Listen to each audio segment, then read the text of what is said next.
Friday, everyone, and welcome to the next episode of Next in Queue. I'm your host, Rob Dwyer, and joining me today is an old friend, an old colleague, Lewis Wilkerson, who is the BPO vendor manager for Cinch Home Services. Welcome to the show, Lewis. How are you? I'm doing outstanding. How are you, Rob? I am fantastic.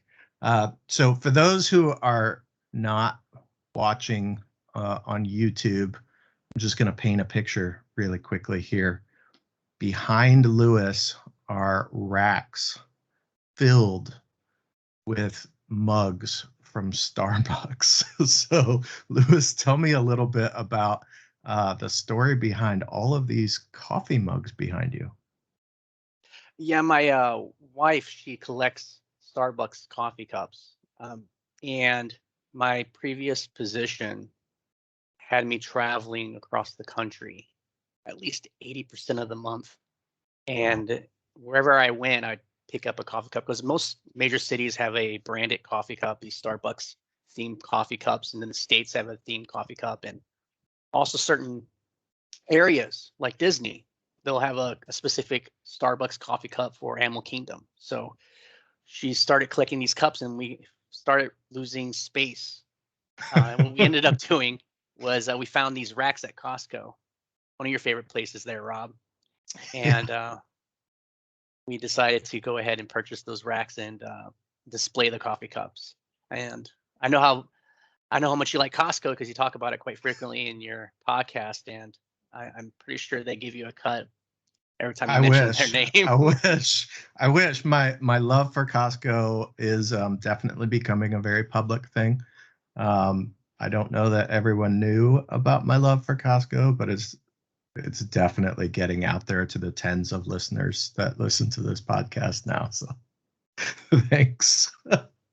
So you and I, one of the things that I really love about doing this podcast, and I haven't been doing it very long, but it has given me an excuse, not that I needed one, but it has provided me an excuse to touch base with people that I haven't talked to in years, that maybe I worked with in the past.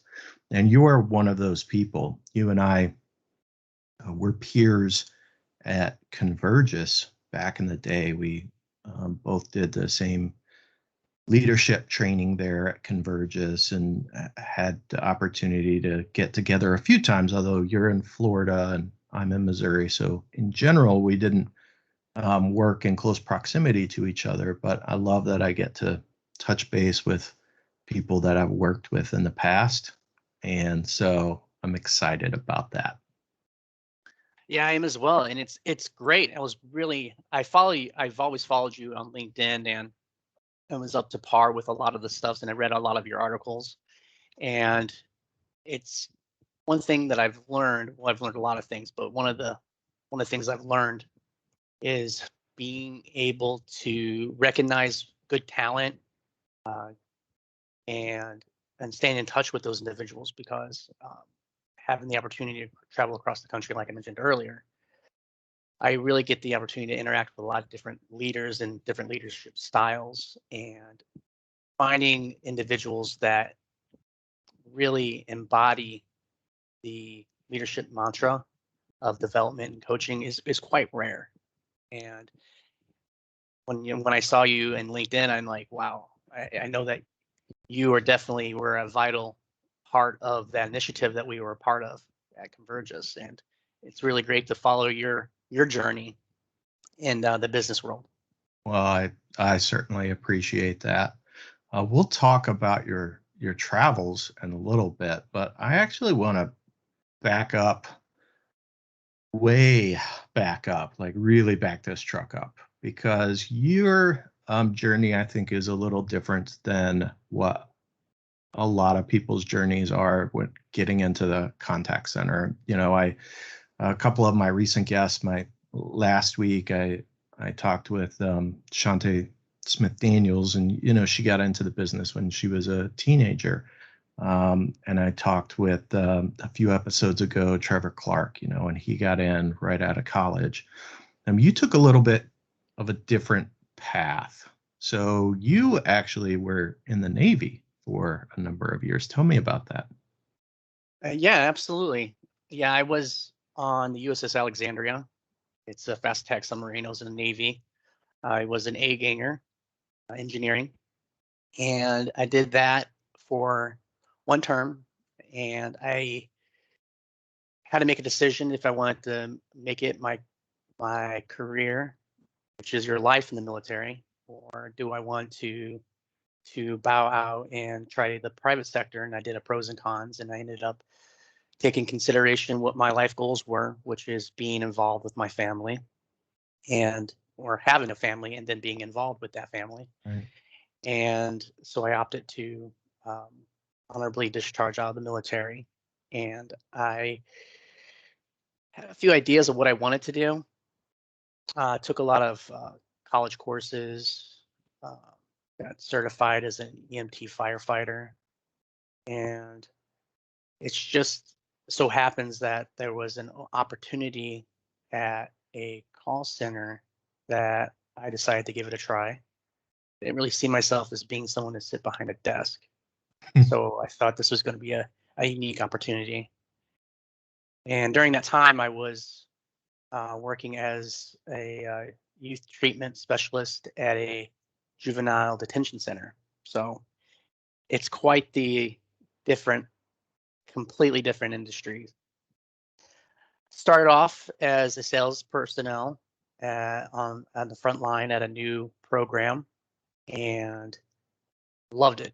It was definitely a great opportunity. I really enjoy doing sales, being able to talk with people, understanding what their needs are, and then helping them discover options that will be beneficial towards them.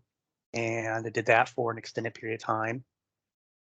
And then an opportunity came up for me to be a trainer, and I definitely jumped on that. I come to find out I have a passion of helping people and guiding individuals to not just meet but succeed their goals. And shortly thereafter, the opportunity came up where I got to be part of the team that we were on. Man, that was amazing. Yeah, it was a great team. You just said something, and it was something that I had planned on asking you about. And that was, I see this theme in your career of helping other people, guiding other people. That seems to flow through, even though you've done a lot of things that seem very different. That thread is there through all of it. How important is that to you? It's very important. I know that you will not reach the goals without guiding individuals towards the path of success. And sometimes it's redirecting, other times it's helping them uncover where their opportunities are and then have them self-discover, or it's setting some clear expectations with some very aggressive goals, and then not just giving them those goals and being hands off about it, but touching back with them to find out where they are, help them feel comfortable of letting you know that they're having some struggles, and then help guide them towards that direction. So it's very important. If you want to succeed, you have to be involved and Yeah. helping individuals get there. Very important. Yeah, it, I don't know if you saw this in the news this morning, but Secretary Colin Powell just recently passed away. Oh, no, I didn't.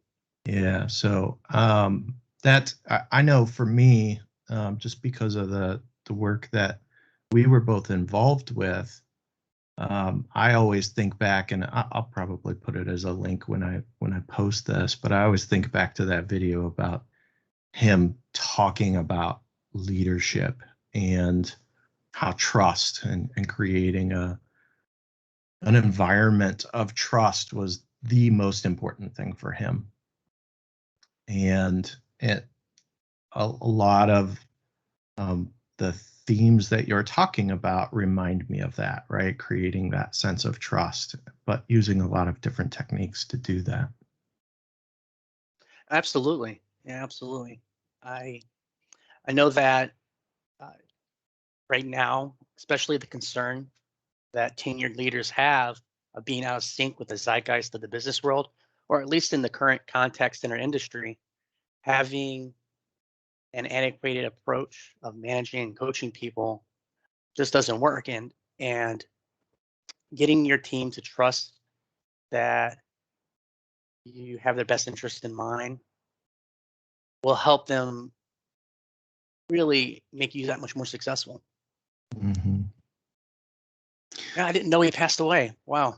Yeah, I it was popped up on my phone first thing this morning, and definitely, I think no matter for most, I would hope for most people, regardless of your political affiliations, he stood out to me as a leader that really rose above those things and stood out really as someone who truly was a leader, someone that you could trust and someone that I could understand. And I was never in the military, right? I have a lot of family members who are in the military, but I could absolutely, when he was talking about, following him down the darkest holes, like, yeah, with you, dude, I'm gonna go. It's interesting you should say that because when I do reflect back to my military time uh, as a resource to a lot of things that I do. And in the military, when an individual of a higher ranking is giving you an order, it's exactly that. There's no questions behind it. It's you executing. And they usually had two types of commands. They had a direct command or a preparatory command. A direct command would be you being told to do this. And that's it. And a preparatory command would be presented as more of an ask, like, can you go do this? It's not really them asking you to do it. It's them telling you to do it. They're just positioning it differently. And in the business world, I have come across a lot of leaders that had a military standpoint of, I'm giving you an order and your job is to execute. And I know that it is easy not to see the value of feedback from others when you're blinded by hubris. You have to be open to others' views and approach on how you would handle a task, and you may find value to what's being presented. Yeah, that's a really so you open up a really interesting topic, and I think that it is a very relevant leadership topic. And that is, how often should we be seeking the feedback of all of the people involved when we make business decisions, right? So if I'm a leader in an organization, how much do I go to those frontline individuals to get their perspectives to guide my decisions? And I think that there are a lot of organizations that doesn't happen nearly enough. No. And it's different ways to look at it. I mean, we can all see the value of doing a skip level meeting with frontline employees because it's easy to be out of touch of what's really going on in those trenches. When you are soliciting feedback in that format, making it comfortable for them to provide you feedback, even if they feel it's feedback you don't want to hear, and going into those conversations with the intent of uncovering and discovery rather than providing a solution and then stepping away from that feedback and then formulating a solution thereafter. And it's also when you're working with frontline leadership and when I'm working on a project, for example, and giving some direction, I may solicit some feedback from individuals who are a bit more tenured on a project than I am because I really want to hear their feedback. I want to see what values they bring. Yeah. Or if I'm talking with somebody, much like in this format, you may see those visual cues that they have a concern or a thought, and exploring that to find out what their concerns are, their thoughts are, you may uncover a barrier that you didn't foresee, and then talking out. Or maybe you ask for feedback and they give you some feedback that may not be aligned with what the goals are. And it's okay to get that feedback and just simply saying thank you, right? Yeah. Yeah. Saying thank you. So you don't commit to that feedback, though you appreciate them giving you feedback. This tells the individual that you're willing to hear them out. Yeah.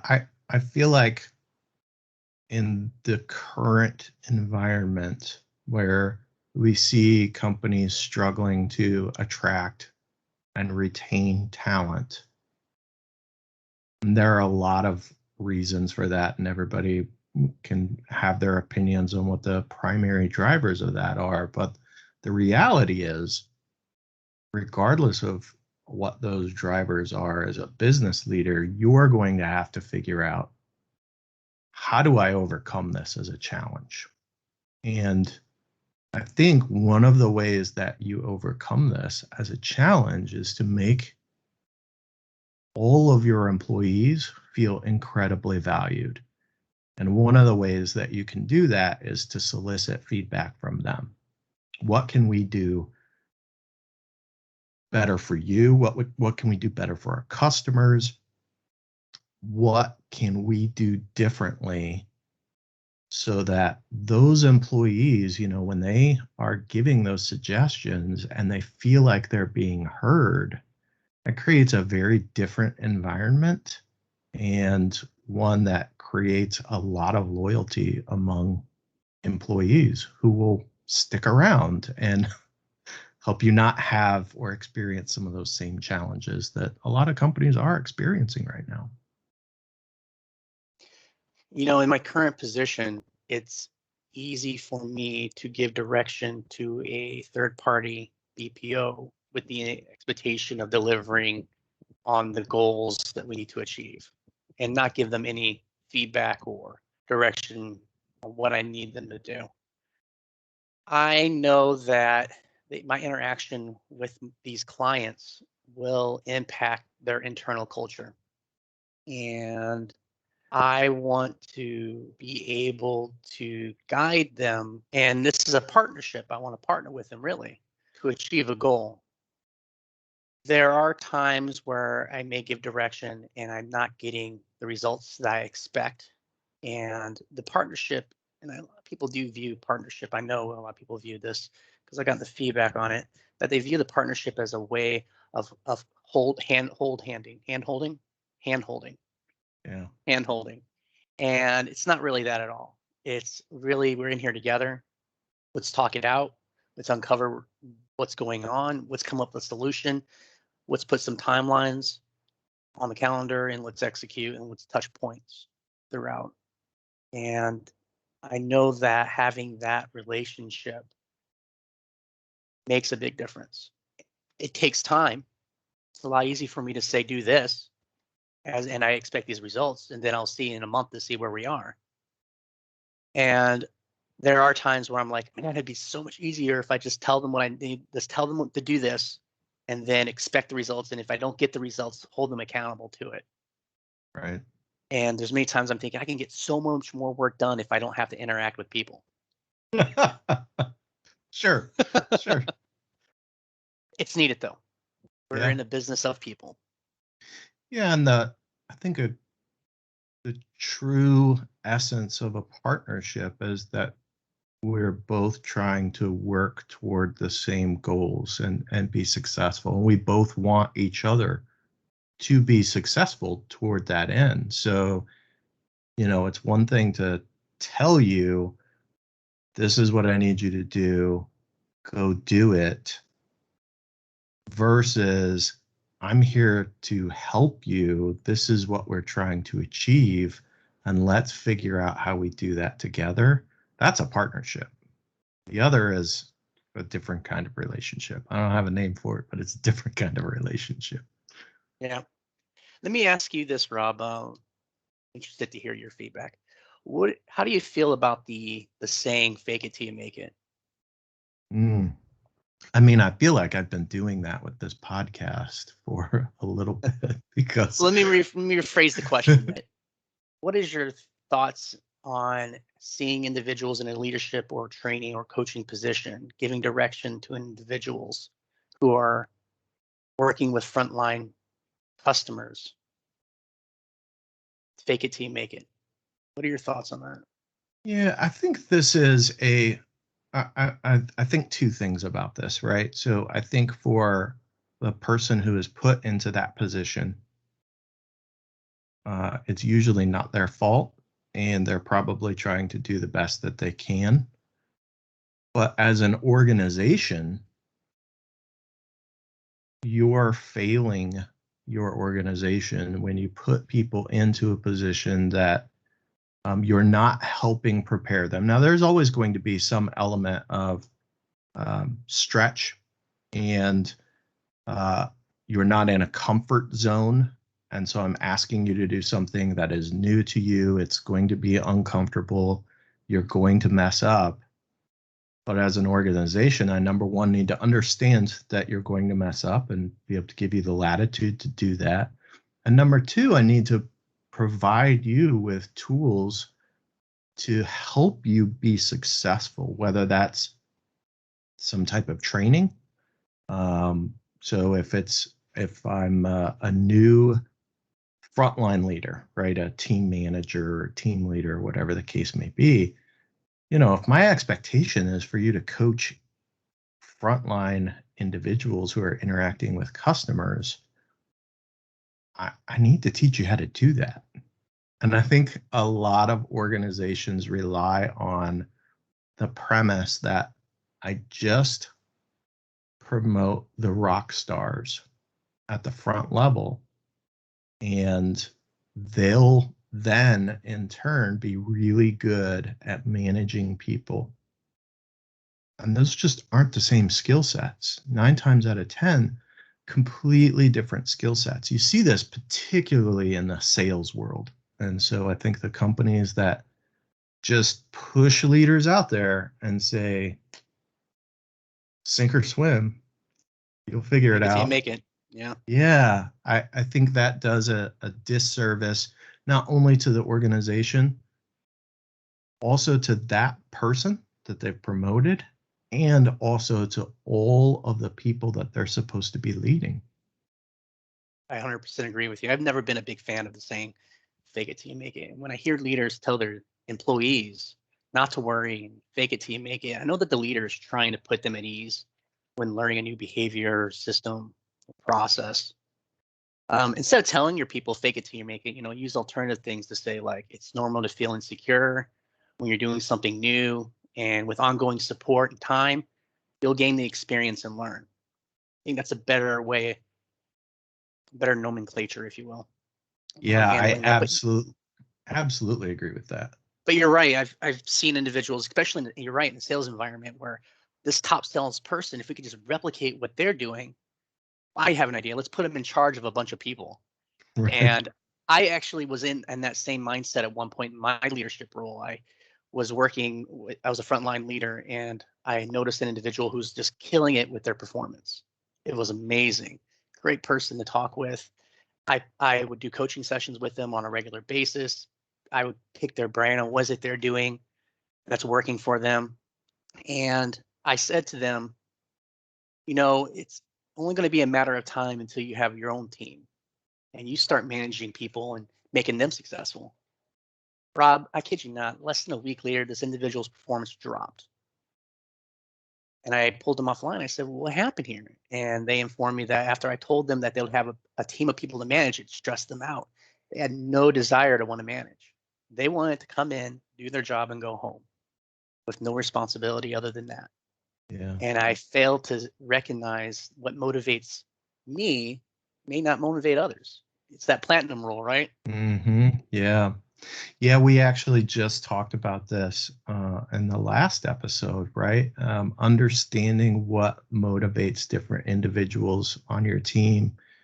And certainly often, and this is not a hard and fast rule, but often in a sales environment, the best salespeople, I mean, they are focused on their success. It's not a team sport for them. That's not what they're about. Now, that's not always true. There are plenty of salespeople who definitely do see more of a team aspect to things. But a lot of what creates really successful salespeople is that desire to be the best, to, be number one on the leaderboard, and to, in some cases just bring home a big fat paycheck, right? Right. You're right. It's a very different mindset than, say, customer care, which when you think about from a contact center perspective, like the agents that are really good at sales are often not good in a customer care setting, and vice versa, because they're different skill sets, and there are different motivations between those two. You mentioned about the sales personnel with a lot of sales personnel, their driver is to bring home, because most sales environments are based off a commission on their incentive and how they're monetized. And I've been a part of teams where we had to improve on a conversion or a unit sales, and how do we get the team to produce these results, because we do need people to have that competitive nature, so they push themselves to improve, though we need everyone to be on the same front. So looking back on how you're monetizing and rewarding and incentivizing a sales team may give you a different approach on how you can improve that monetization. I know one of the things that I'm not a big fan of is the top dog payouts, where whoever's the top performing person will get this huge bonus. And I'm not a big fan of that, because I know that promotes hoarding best practices. I don't want to share what I'm doing with everyone else because I want to get that big paycheck. Right. And instead of adapting to that approach of a one lump sum payout for the top performing person, coming up with different incentives that will help with a non-cap pay structure, or if the team succeeds in this one area, there'll be an incentive addition. Not necessarily everyone gets a cut, but maybe if the team hits this percentage, you get an extra 50 cents on top of your sales. Yeah. So it pushes those who are your top performers to do even more, and it just has a suction effect on your bottom 10%.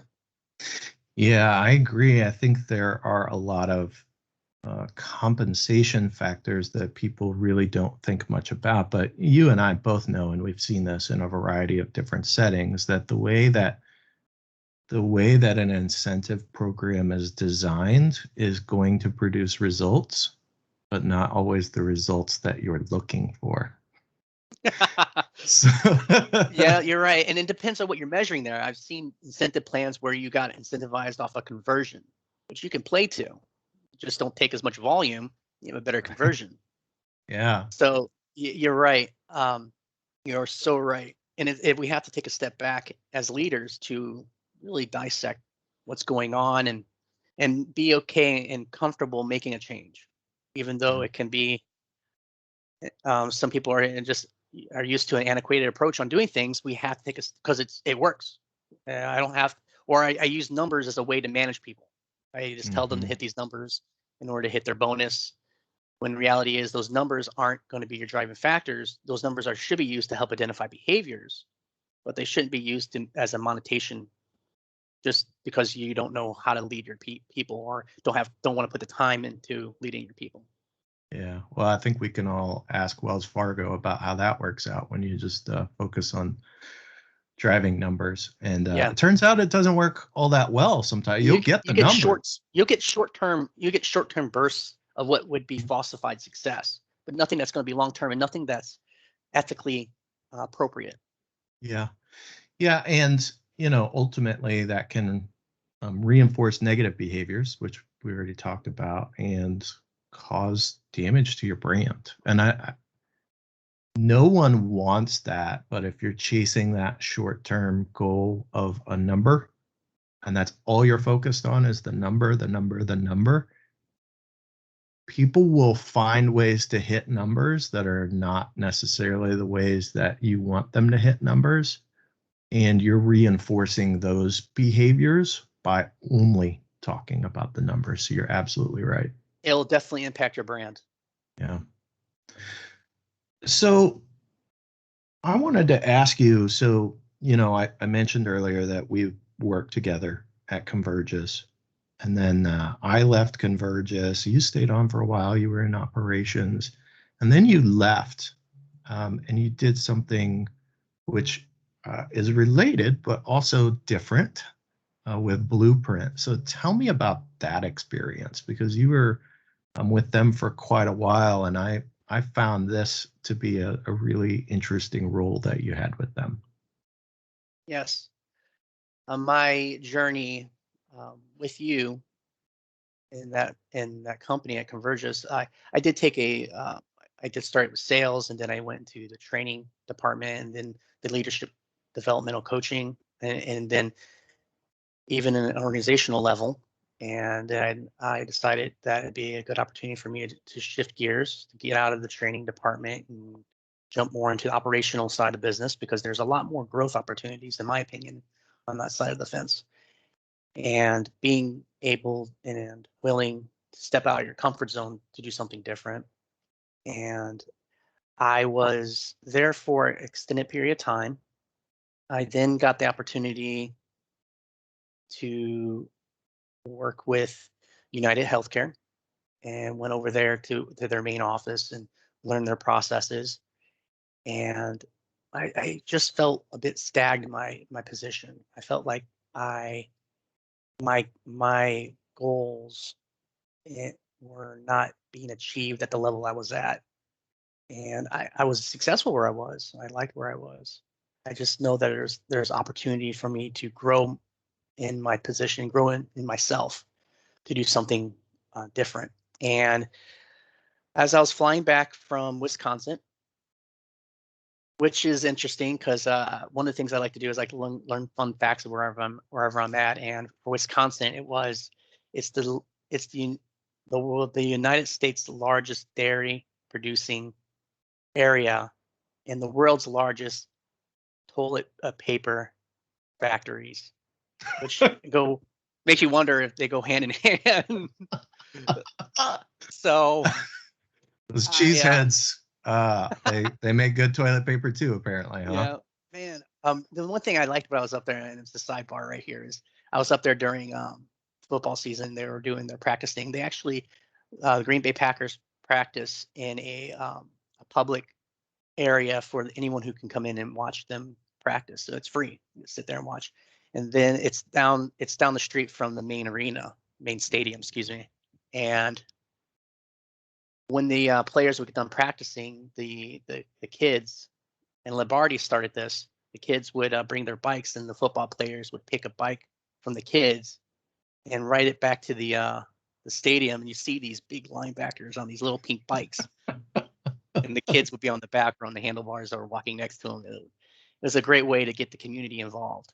And genius, Lombardi was definitely a genius in that standpoint, among other things. But going back to what brought me to the company I was at, which was Blueprint, is I was stuck and I didn't know what to do. I didn't know where to go.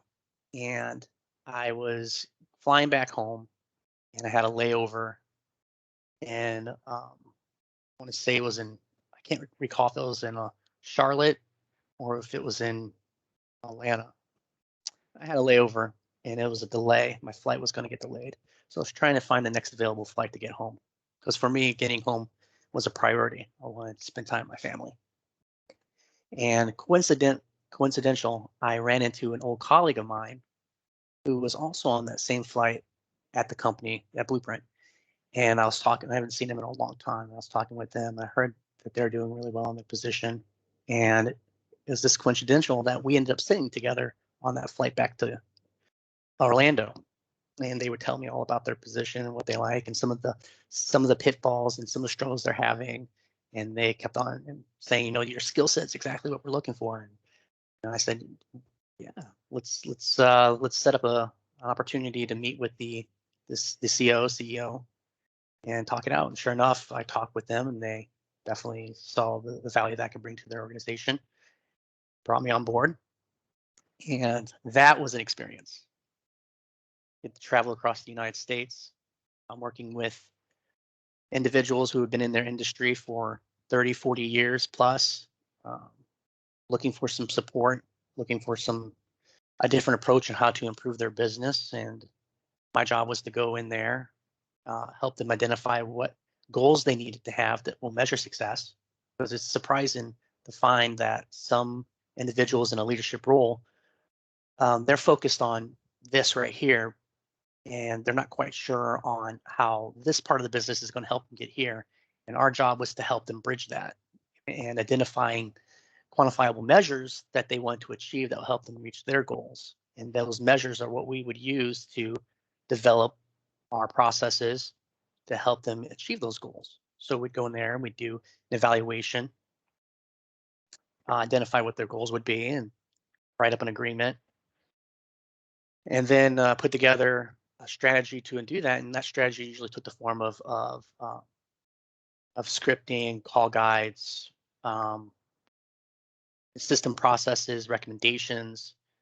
Then if they didn't have the staff, we would do some recruiting for them, and they would go out and actually execute on the training, and then would follow back up with them like a month later to test and tweak to see how successful they are. And if they were on track with what we provided, then we'd move into the next step of their success. And if they were a bit slow, which does happen, in picking up the processes, then we would circle back and reskill and find another approach in how we can achieve those goals. And that's what I would do in a nutshell. That's what I would do for the last 5 years. And it was great because I'd like to think of it as like if I was going to relate it to a call center environment, it would be a frontline employee who's really good at what they do, getting the opportunity to do floor support. And the benefit there is you'll be able to work with a lot of people, and you'll be able to see more defects, if you will. Like when you're working front line, you're only dealing with the defect that's right here, whatever the situation may be. But being able to work as a floor support, you're going to see a lot of people are going to be like, I need help over here. This situation is something we didn't really train on. How would you handle that? Wow, that's a good one. I don't think I've ever seen that. Let's dissect this. Let's figure this out together. And that is the thought process I have on where I was at Blueprint. Was I had the opportunity to see defects that most people would normally wouldn't see in their career, and I would see them on a regular basis, different defects on a regular basis across the country. Yeah. Yeah, it's a great way to really dive into a business and really understand a lot of facets of a business when you are supporting those frontline employees on a regular basis, because man, you get to see it all, right? All the crazy Absolutely. stuff that pops up, like all the crazy stuff, and there. Being a part of that team is amazing. I really do liking with that team, and I still keep in contact with them today. They're a great team of individuals, and they are very support. Everyone on the team is very supportive.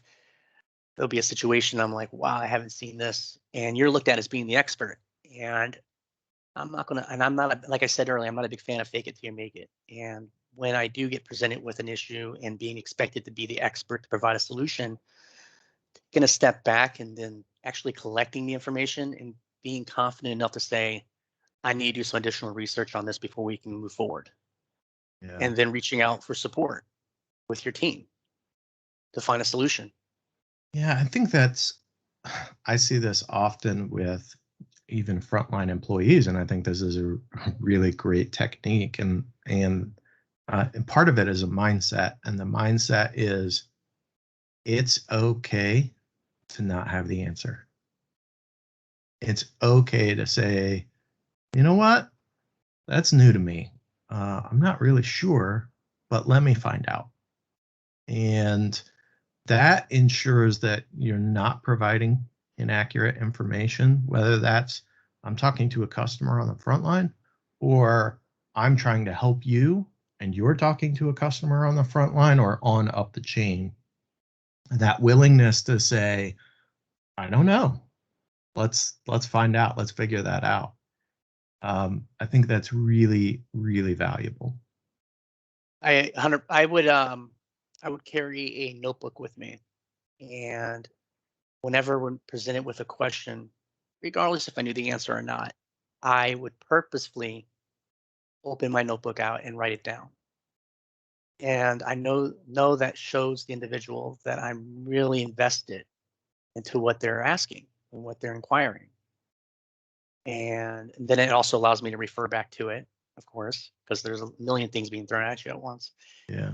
And then not forgetting that was a questioning and circling back to the individual, whether it's a question that was asked by a frontline employee or a question that's being asked by the owner of the company, being equally um, being equal to providing that feedback, regardless on what role they have, and being comfortable enough and confident enough to know that you don't know all the answers.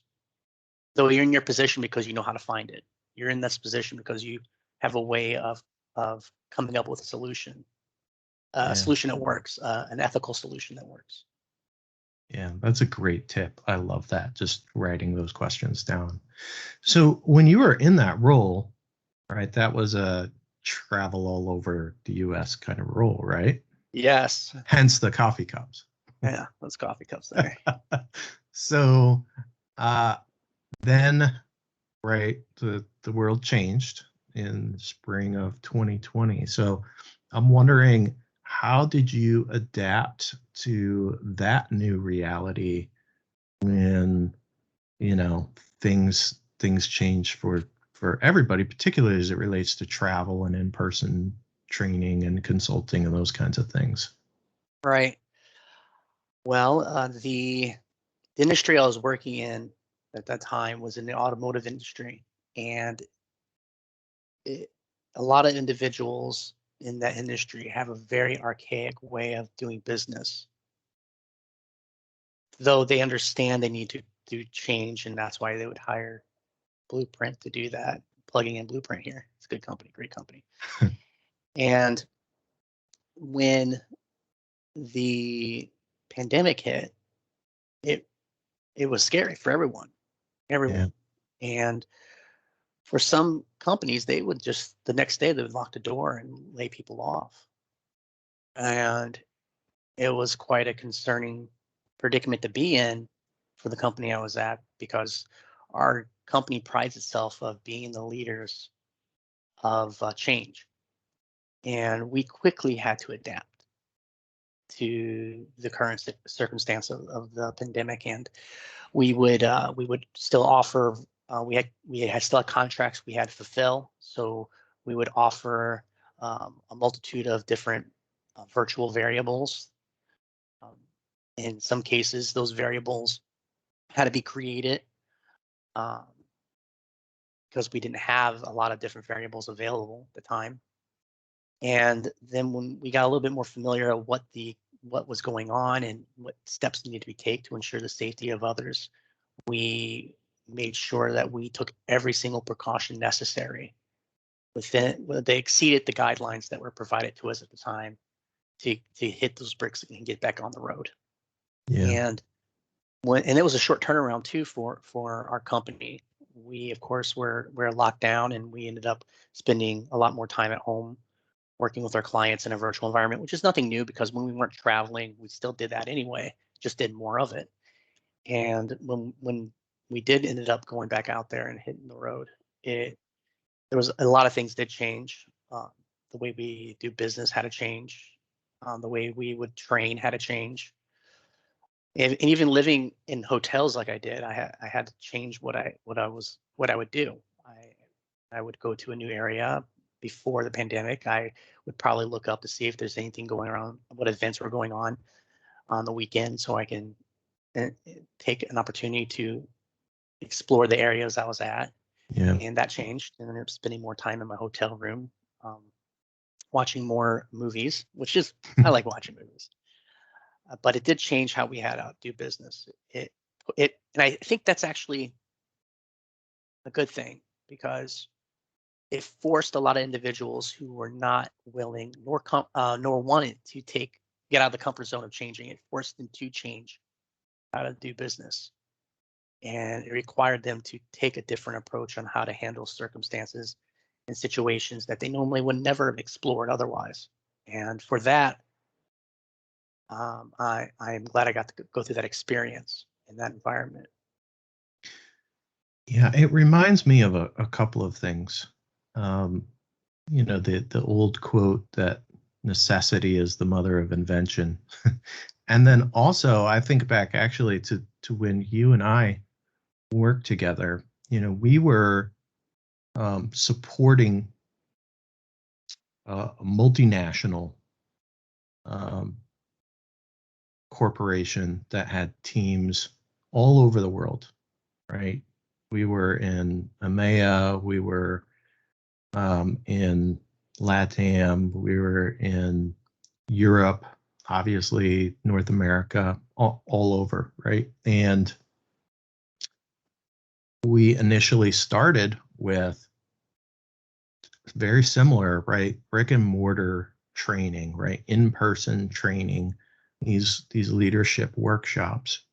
And that initiative, it made a ton of sense to do it at the time, but then we quickly realized that these workshops really needed, you had to have a critical mass to make them work, right? You couldn't do it with just one person because then it's not a workshop.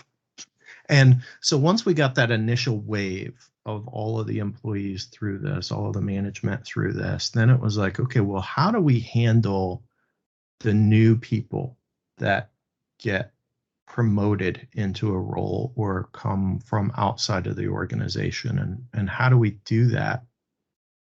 And our solution was to train virtually and to take what we had been doing, which was all in person, and somehow facilitate that in a manner that was virtual. And that was a really big undertaking. And yet we were able to do that. It took a while for us to do that, but we were able to do that. And I think do it effectively. And then, one of the things that I found that was really exciting about that was different, and this doesn't necessarily apply to what you were doing, but now we had classes of people coming together from different sites, from different countries, supporting different lines of business. And you got to learn so much more than just, hey, we're having this workshop with a bunch of people you already know. Instead, it was, we're having this workshop with a bunch of people you have never met before, some of them coming from different cultures, different lines of business, and you're going to learn so much more within that process than we ever did in a brick and mortar environment. And I actually felt like in a lot of ways it was superior once we had fully made that transition. Absolutely. And I know when we were in our position together, it really did require us to work in a virtual environment because we were working with teams across the country, across the world. Yeah. And the product that we had was originally meant for a brick and mortar environment, and it was our job to virtualize it. I don't know if I'm using the right term there. I don't know that there is a right term for that, but I think people understand what we're talking about. So yeah, it was exciting times. Well, hey, I know that you've got some other stuff going on today, and I can't tell you how great it was to catch up and how much I appreciate you taking time out of your day to talk with me.